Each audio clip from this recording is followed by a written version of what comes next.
Welcome back to the archives. You're about to listen to an original broadcast of Gunsmoke, the series widely considered to be the finest Western ever produced for radio. Unlike the polished TV version that followed, these radio plays from the 1950s are gritty, realistic, and often darker in tone. Listen closely to the sound design, known as the pattern, which revolutionized how radio drama was produced. Here is William Conrad as U.S. Marshal Matt Dillon. Around Dodge City and in the territory on west, there's just one way to handle the killers and the spoilers, and that's with a U.S. Marshal and the smell of Gunsmoke.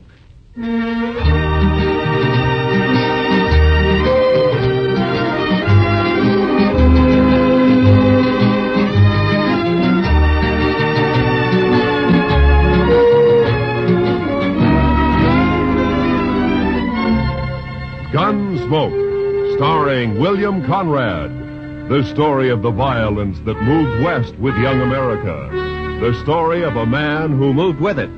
Matt Dillon, United States Marshal.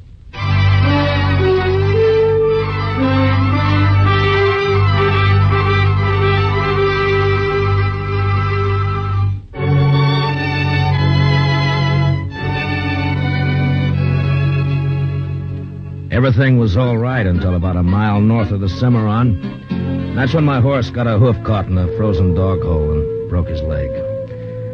So I had to shoot him. It made me feel awful bad.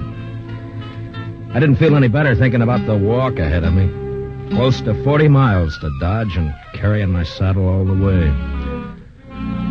Guess I'd been on the trail about an hour. Near as I could figure, it was around 3 in the afternoon. And I'd ease the saddle off my shoulders for a rest and a smoke. And that's when I saw the stranger riding up from the way I'd come. He was tall and thin, and his horse was taller and even thinner. And they made quite a pair.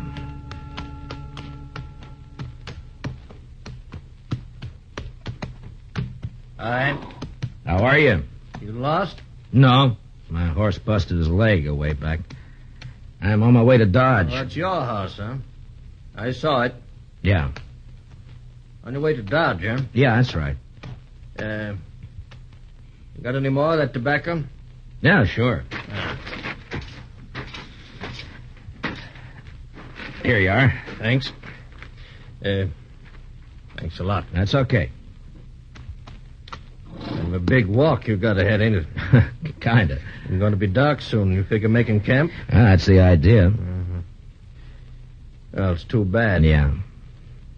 Do you need any food? No, thanks. I got enough. Well, I thank you for the tobacco. Sure. Anytime.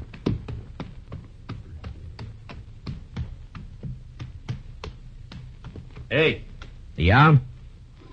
Not saying this beast won't drop dead from the shock, but do you want to climb on behind? Save you a piece of boot leather for a while, anyway. Well, I'd be much obliged if you think that animal of yours can carry us. Well, she won't mind. Should have been dead a long time ago, except she don't know it. She don't mind. Well, okay. Thanks. Here, will you hold my saddle till I get up, huh? Yeah, give it here. Yeah. Can you manage the saddle? Yeah, give it. Yeah, I got it. Yeah, let's go. There. You heading for Dodge, too? Not in particular. Just north. Uh-huh. This beast will do about 10 knots with the wind behind her, but we ain't going to get more than 5 with this load. You ain't in no hurry, are you? Well, I was kind of hoping to get back tonight. It's Christmas Eve, you know. Oh, yeah, that's right, ain't it? Yeah. That backbone of hers sticking into you? Oh, no, it's okay. Thanks. Notice that tin do-jigger tied to you.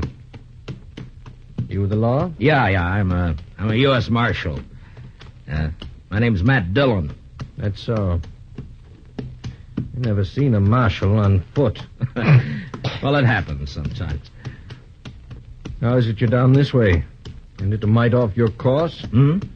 So you marshal down here as well as Dodge? No, I just took a prisoner across the Cimarron into Oklahoma territory.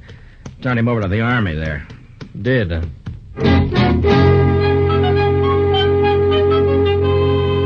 And then he shut up tight. We must have ridden a couple of miles without a word. I got to thinking about Dodge and Chester, Doc, and Kitty, and the rest of them. You know, there's something pretty special about any place at Christmas time. The backbone on the stranger's nag was just about to split me in two when he talked up. My name is Cowley. Amos Cowley. We better heave to a spell. She's breathing mighty hard. All right, hold up. Yes.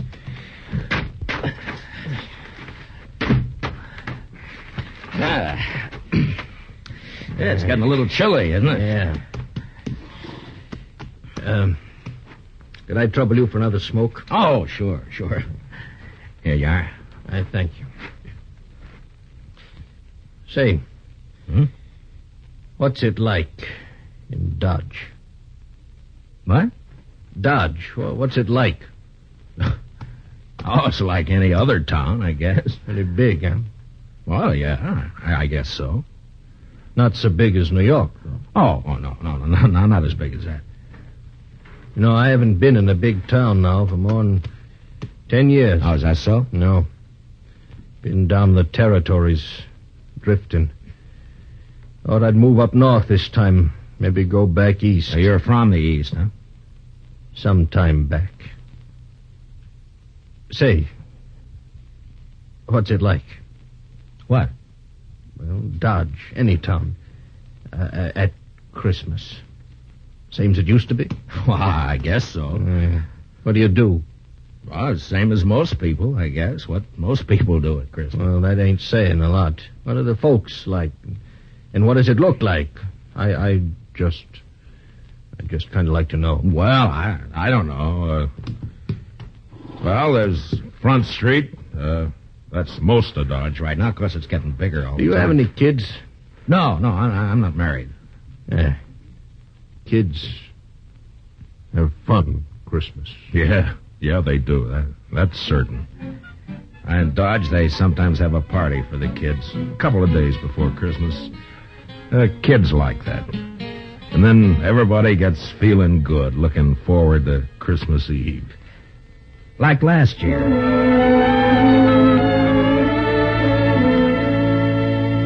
There was snow on the ground, but the sky was clear. You could even see the stars. I was going down the street to the Texas Trail to meet Doc and Chester. Chester, he's my deputy. Doc's a doctor in town. We had some work to do later on in the evening. You could see the light shining behind the curtained windows, and almost everybody had a sprig of holly berries hanging up. They'd got some from the east a couple of days earlier. I remember running into John Bumby. He's a kind of general handyman in Dodge. Never says much, but he sure had a lot to say that night. Oh, hello, Marshal. Oh, hi, John. A lovely night for Christmas Eve, isn't it? Yeah, it certainly is, John. Yeah. Pretty fine night.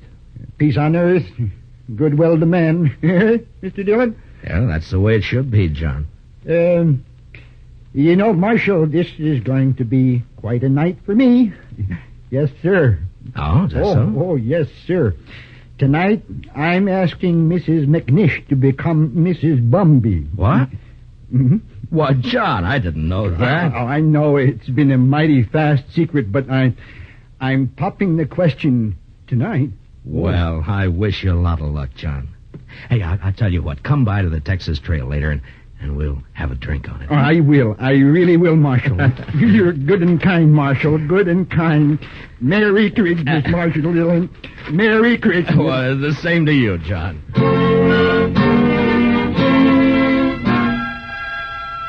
That may sound kind of funny to you, but John Bumby's a good man.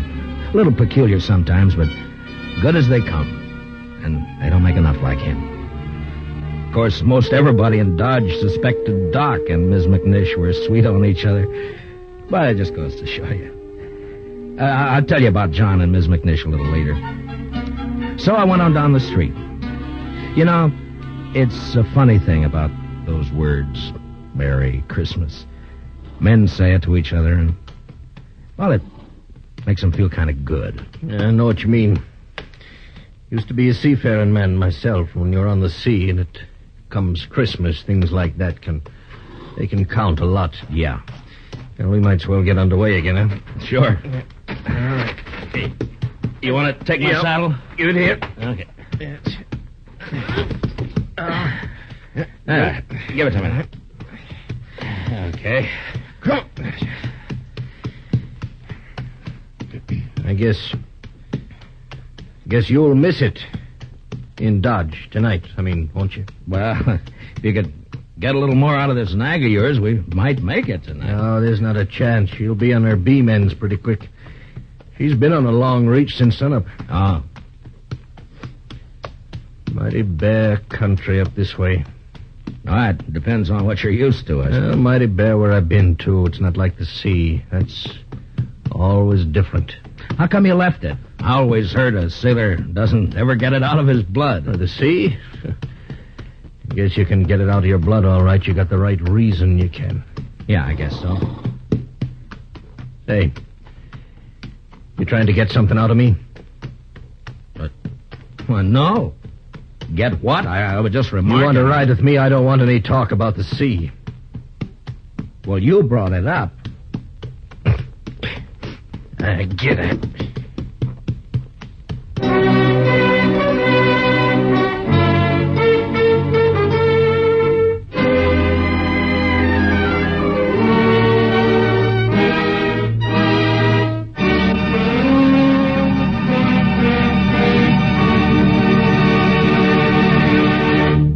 We will return for the second act of Gunsmoke in just a moment. But first, tomorrow night, Jack Benny and his whole fun-making gang make a personal appearance at the Long Beach, California Veterans Hospital. It's going to be a Christmas they'll never forget, as Benny and the bunch cut loose while they assist the folks at the hospital in trimming their Christmas tree. Be sure to join the fun tomorrow night on CBS Radio, when it's Jack Benny time all across America. Now for the second act of Gunsmoke.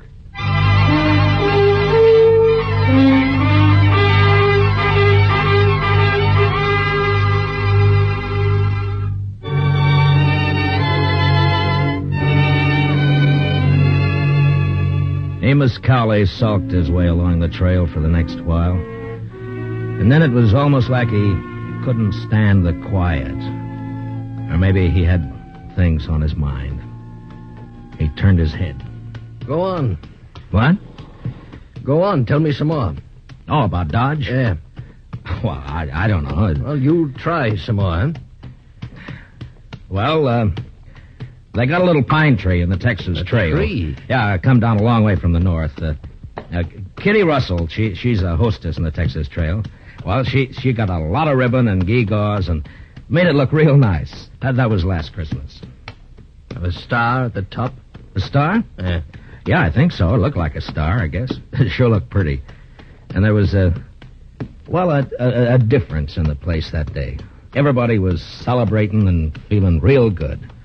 The doors would swing open and somebody had come in and, maybe somebody you just knew to nod at, but because it was Christmas Eve, he'd come right up and say, hello. Oh, maybe that's a good reason, maybe not. I don't know. All right, I'll take it. Anyhow, it was still kind of early. Just wait till you... Kitty and Chester were standing off looking at the tree. Hi, Matt. Good evening, Mr. Dillon. Hi, Kitty. Chester. How do you like it, Matt? Christmas tree. That's Oh, that's real pretty. Only tree but one in the whole town. Yeah, Kate's got one over at the Alphaganza. Oh, well, I'll have to see it later. You're next. Where's Sam? I don't know. Maybe he started celebrating too soon. Oh. Doc's taking over the bar. Yeah, that's right. You want a drink, Kitty? Well, sure.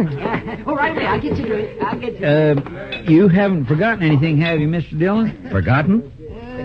What, Chester? There. What did I tell you, Miss Kitty? I knew just as sure as my nose that you Oh, forgot. that. No. I hadn't forgotten. Oh, well, I thought as soon as I get Sam sober enough to take care of the customers, we could go on over to Doc's like we planned. Sure, we'll do that, Chester. Here you are, Matt. Thanks, Doc. Yeah, well, still snowing out? No, it's not. Where you going, Kitty? All right. Just want to look outside.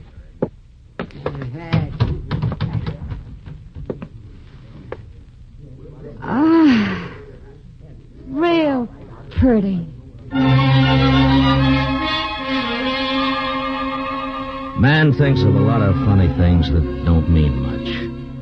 Kitty standing at the door, sniffing the cold air, and the warmth inside, and the whiskey in me. It was a good feeling.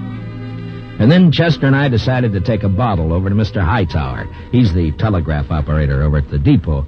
He runs a printing shop on the side. Say, Mr. Dillon? Yeah, Chester. Do you mind if I stop by the church for a minute? No, I don't mind. I just feel kind of right tonight, Mr. Dillon. Figure I ought to thank somebody for it. Sure.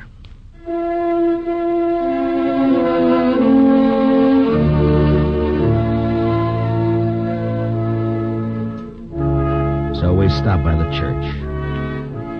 I've never been much of a man for church, I guess, but I went along with Chester. Wasn't anybody else there, just the two of us. Guess we sat for 10 minutes in that place. Chester a little way off with his head bowed. You know, there's a lot of peace in a church. Maybe it's the quiet. Maybe it's the good that people find in there. Whatever it was, it made a man feel glad about pretty much everything. I haven't been in a church since I don't know when. Oh, is that so? I heaved to. Well, she's becalmed again, mister. Okay.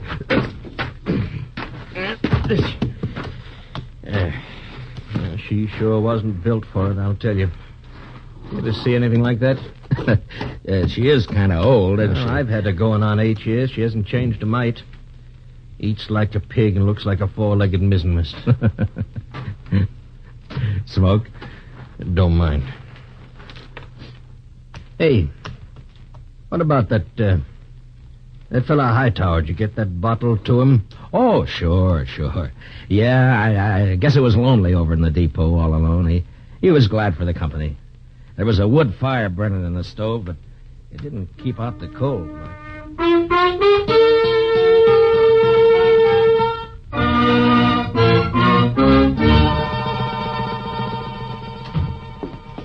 Well, how are you, gents? Merry Christmas. Well, how's it going, Mr. Hightower? Oh, slow, Marshal, slow. Bit of excitement about an hour back, though. That so? Yeah, 9:15 got stuck between here and Hutchinson. Lots of snow back there. They getting her out?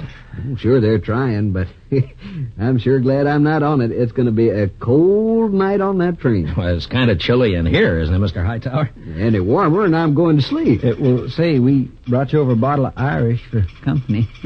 Jameson's, well, I declare I was just thinking about a tot before you boys come in. Now, that's real friendly. Will you have a drink with me? We sure will. Let's open her up, huh? A couple of glasses up on the shelf there, Chester. Get them down, will you?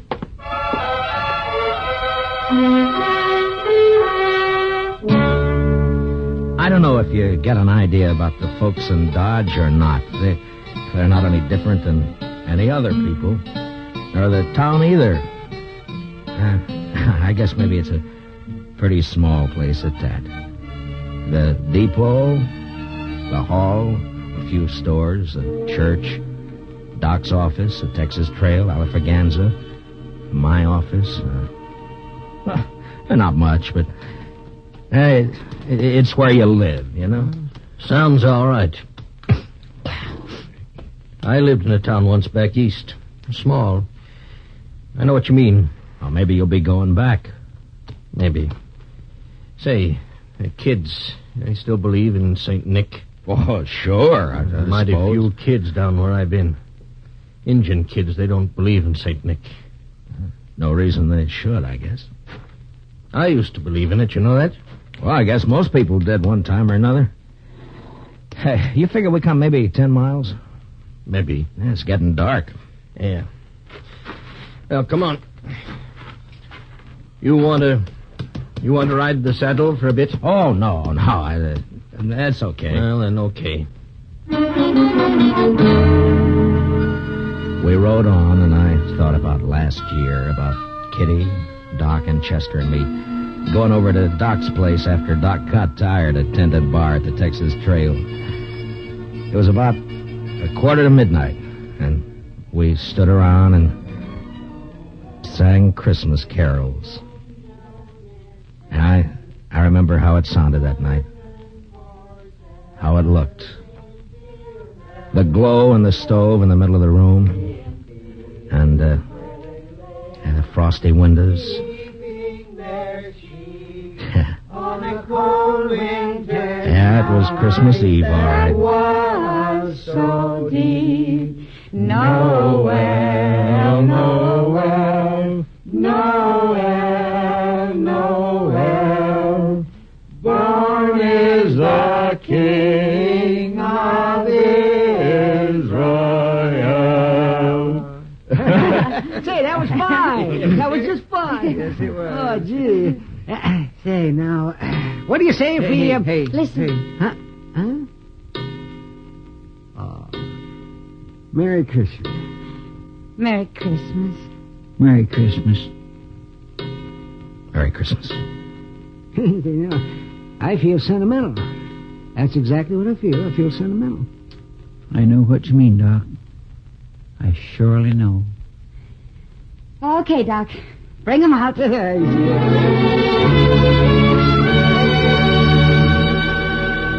And I remember how Doc scuttled over to the bureau and brought out some packages. The presents weren't much, but it didn't matter what they were. And when we'd finished opening them, it was Chester who said what we were all thinking. I just want to say, Miss Kitty, Doc, you, Mr. Dillon, I just want to say that this is the best doggone Christmas I ever had. And that's what I want to say.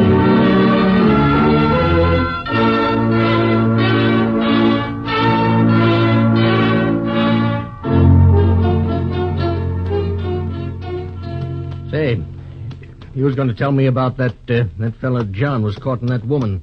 What was her name? Oh, yeah, Ms. McNish. That's right. Well, she said yes, and you've never seen two happier people in your whole... Yeah, she's Ms. McNish Bumpy now. Well, that's good. You know, you might settle for a bit in Dodge, or you could get work there. Sure would be fine if you could get back tonight, wouldn't it? Well, it can't be helped. I'd be a lot further away and a sight more tired if you hadn't come along. Yeah. Now, listen. How far do you figure before there's a place you might pick up a horse? Oh, I don't know, 15 miles or so, maybe. Oh, we're not going to make any 15 miles in this nag tonight, that's for sure. Oh, that's all right. Now, I tell you what. You go on alone, you see. Oh, no, forget now, it. you go on alone. She'd hold out with one man on her. And then you get a fresh horse and you ride into Dodge tonight. Well, thanks. That's very I'm kind. telling you, I want you to go. I'll be fine. I've walked before. Probably make it almost as quick as you. Look, it's real nice of you, Mr. Cowley, but no thanks. Now, Christmas don't mean nothing to me. You got friends waiting for you. Well, I'll see him tomorrow. You're a fool. Oh, that may be. All of them nice folks, you're going to make them feel pretty bad. Look, I'll stay. If you want to go on along, thanks for the ride. Well, let's well make camp then. I guess so. And listen, you want to tell me some more about what you was telling me before we turn in? Well, sure. I take it kindly, mister. I'll get yourself settled. I got some stuff in my pack we can eat and maybe get a fire going. And after we eat, you can tell me some more.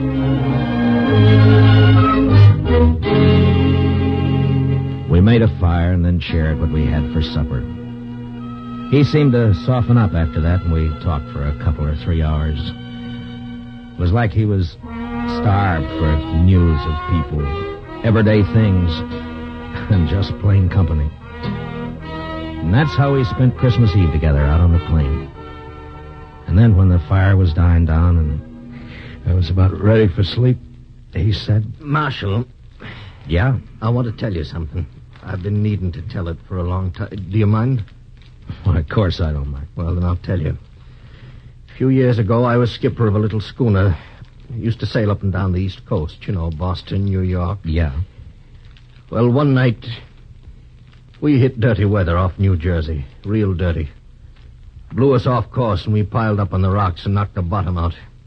That's too bad. There was 18 passengers aboard, Marshal. 4 of them was kids. We never saw them again. No. And my own wife and my kid went down, too. I'm sorry. Well, now, something must have happened to me after that. I didn't want nothing to do with ships or the sea, and I started to drift out this way. I couldn't forget, though, do you know? And I didn't want to be near folks, especially kids, to remind me, do you know? Yeah. And that's how come I've been slewing around ever since. Sure, I understand. Just kind of wanted to get it off my chest. Sure. Marshal, I'd like to ride into Dodge with you tomorrow. You think I might meet some of them folks you was telling about? Oh, I don't see why not. That'd be all right. Maybe I wouldn't need to drift no more. Maybe I could, drop anchor, do you know? Yeah, you might at that. Yes. Well, good night. Good night. Merry Christmas, Marshal. Merry Christmas, Mr. Cowley.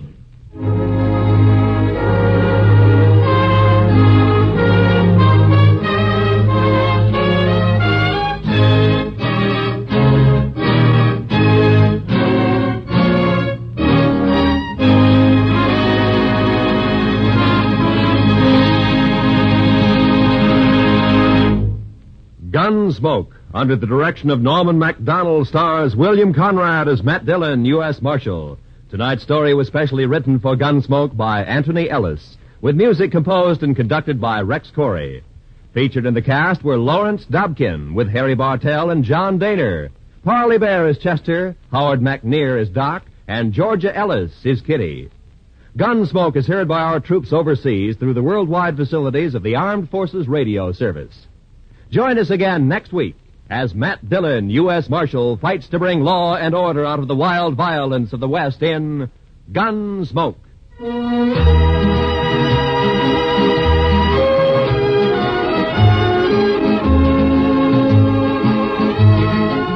Tomorrow night, Edgar Bergen's real-life daughter, Candy, pays him and you a visit on The Edgar Bergen Show with Charlie McCarthy. Candy and Charlie hit it off fine, but Edgar has cause to regret his hasty decision to invite his 6-year-old daughter into the show, especially when she starts throwing her voice. Sounds like fun tomorrow night on most of these same stations when CBS Radio presents The Edgar Bergen Show with Charlie McCarthy.